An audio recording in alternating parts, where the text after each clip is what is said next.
আসসালামু আলাইকুম। কেমন আছেন সবাই? আশা করি আল্লাহর রহমতে যে যেখানেই আছেন সবাই খুবই ভালো আছেন। আবারও হাজির হয়ে গেলাম নতুন একটি রেসিপি নিয়ে।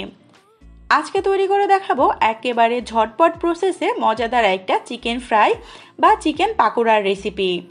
গরম গরম এই পাকোড়াটা বিকালের নাস্তা হিসেবে কিন্তু দারুণ জমে যাবে। চলুন তাহলে দেখে নেই এর প্রস্তুত প্রণালী। চিকেন ফ্রাই বা চিকেন পাকোড়াটা তৈরি করার জন্য এখানে আমি 1 কেজি পরিমাণ চিকেন নিয়েছি। আর চিকেনটাকে কিউব আকারে অর্থাৎ একটু ছোট ছোট করে কেটে নিয়েছি।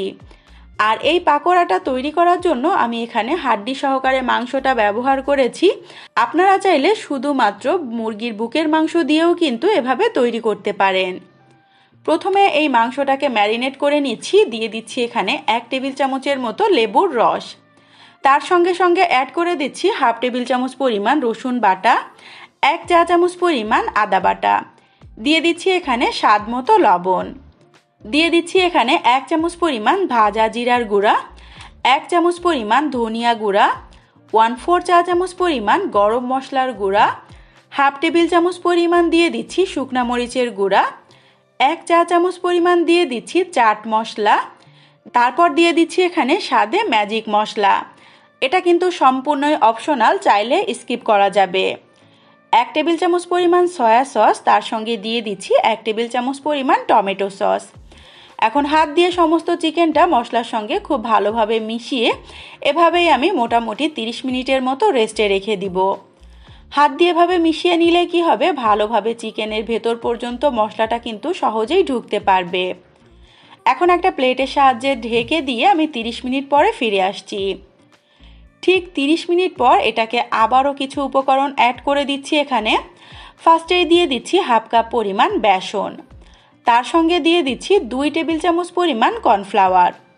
কর্নফ্লাওয়ারটা যদি হাতের কাছে না থাকে এখানে চাউলের গুঁড়াটাও ব্যবহার করা যাবে।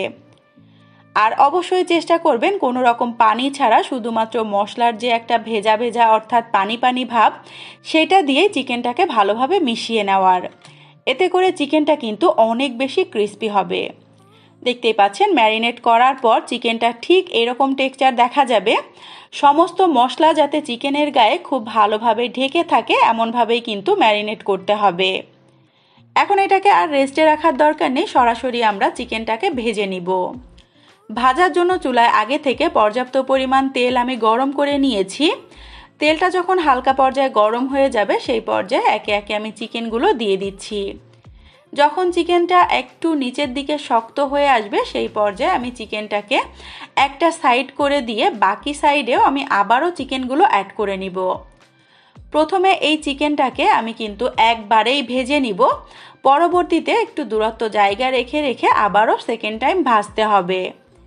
দেখতেই পাচ্ছেন আমি সবগুলো চিকেন একসঙ্গে দিয়ে দিয়েছি। আর চিকেনটা যখন মোটামুটি একটু শক্ত হয়ে এসেছে অর্থাৎ একটু ক্রিস্পি হয়ে গিয়েছে সেই পর্যায়ে উল্টে পাল্টে দিচ্ছি। আর যেহেতু এখানে কর্নফ্লাওয়ার ব্যবহার করেছি চিকেনটা কিন্তু অলরেডি অনেক বেশি ক্রিস্পি হবে। আমি 5 থেকে 6 মিনিটের মতো চিকেনটাকে মিডিয়াম ফ্লেমে উল্টে পাল্টে খুব ভালো করে ভেজে নিয়েছি। আর জালটাকে এমনভাবে রেখে চিকেনটা ভাজতে হবে যাতে করে চিকেনের কালারটা যেমন আসবে তার পাশাপাশি চিকেনটা যাতে ভেতর থেকে সেদ্ধও হয়ে যায়। 5 থেকে 6 মিনিট পর যখন খুব সুন্দর একটা ব্রাউনিশ কালার চলে আসবে সেই পর্যায়ে তেল ছেঁকে তুলে নিচ্ছি। ঠিক 5 থেকে 6 মিনিট পর চিকেনটা যখন আবারও একটু ঠান্ডা হয়ে আসবে সেই পর্যায়ে সেকেন্ড টাইম চিকেনগুলোকে আমি ভেজে নিচ্ছি। দুইবার ভাজার কারণে চিকেনটা কিন্তু অনেক বেশি ক্রিস্পি হয়।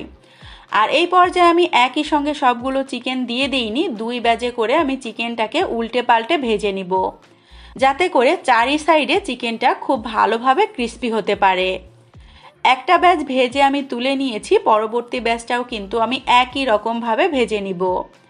আর এই ব্যাচটা ভাজতে কিন্তু সর্বোচ্চ 2 মিনিটের বেশি সময় লাগবে না। সবগুলো চিকেন ভেজে আমি একটা বাটির মধ্যে তুলে নিয়েছি। গরম গরম এই চিকেন পাকোড়া বা চিকেন ফ্রাইগুলো কিন্তু টমেটো সসের সঙ্গে খেতে বেশ মজার। আর দেখতেই পাচ্ছেন চিকেনটা উপর দিকে ক্রিস্পি হলেও কিন্তু ভেতরটা কিন্তু থাকবে অনেক বেশি সফট এবং জুসি। তৈরি হয়ে গেল খুবই সহজ রেসিপিতে মজাদার একটা ইনস্ট্যান্ট চিকেন ফ্রাই বা চিকেন পাকোড়ার রেসিপি। আশা করি আমার আজকের এই সহজ এবং মজাদার চিকেনের রেসিপিটা আপনাদের কাছে খুবই ভালো লেগেছে। রেসিপিটা যদি সত্যিই ভালো লেগে থাকে চ্যানেলটাকে সাবস্ক্রাইব করে চ্যানেলের সাথেই থাকবেন। রেসিপিতে লাইক অ্যান্ড কমেন্ট করবেন, বেশি বেশি করে শেয়ার করবেন।